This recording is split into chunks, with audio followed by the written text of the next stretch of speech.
আসসালামু আলাইকুম viewers, welcome to my channel Samira Sanjana. আবারও চলে আসলাম নতুন একটা রেসিপি নিয়ে। আজকে আমি আপনাদেরকে খুবই মজাদার এবং কি সহজ একটা রেসিপি তৈরি করে দেখাবো।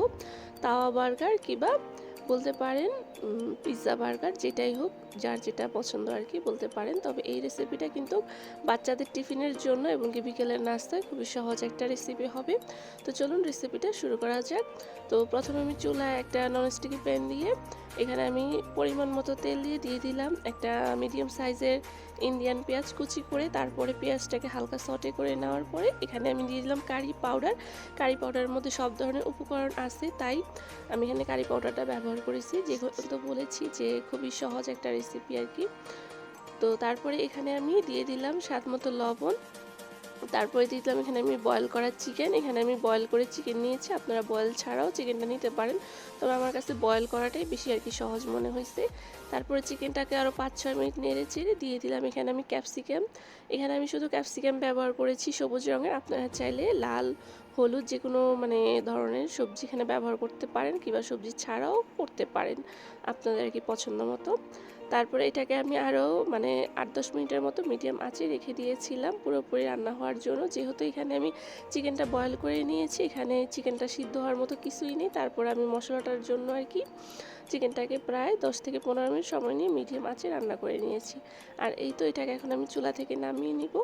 তারপরে এখানে একটা আমি বার্গারের বান নিয়েছি, আর এর উপরে একটা বার্গার চিজ দিয়ে দিলাম। এর উপরে আমি তারপরে দিয়ে দিতেছি আমি এখানে চিকেন যে তৈরি করেছিলাম সেই চিকেনের পুরটা দিয়ে দিলাম, টমেটো সস দিয়ে দিলাম, মেয়োনিজ।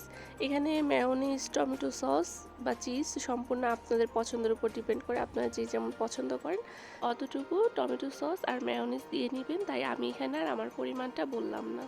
তারপরে দিয়ে দিলাম এখানে আমি চিলি ফ্লেক্স, দিয়ে দিলাম অরিগ্যানো। এখন আমি এর উপরে বার্গারের যে উপরের বানটা ছিল ওইটা দিয়ে আমি এই তো এইভাবে সবগুলো বান তৈরি করে নিব।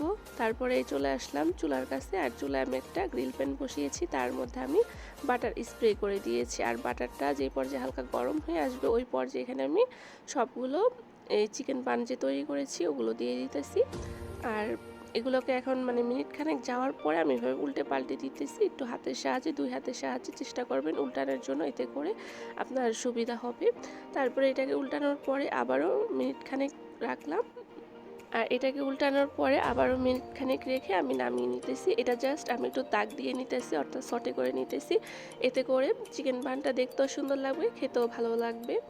আর এই তো এটা যখন ঠান্ডার ধরার উপযুক্ত ঠান্ডা হয়ে আসবে ওই পর্যায়ে আমি আপনাদেরকে একটু কেটে দেখাইতেছি। দেখুন ভিতরটা মাশাল্লাহ কতটা সুন্দর হয়েছে, আর খেতেও কিন্তু খুবই ইয়াম্মি ছিল। তো এই ছিল আমার আজকের মতো খুবই সহজ একটা তাওয়া বার্গার রেসিপি। আশা করি রেসিপিটি আপনাদের কাছে ভালো লেগেছে। রেসিপিটি ভালো লেগে থাকলে অবশ্যই ভিডিওতে একটি লাইক দিয়ে চ্যানেলটিকে সাবস্ক্রাইব করে আমার পাশেই থাকবেন। তো আজ এখানেই বিদায় নিচ্ছি। আল্লাহ হাফেজ।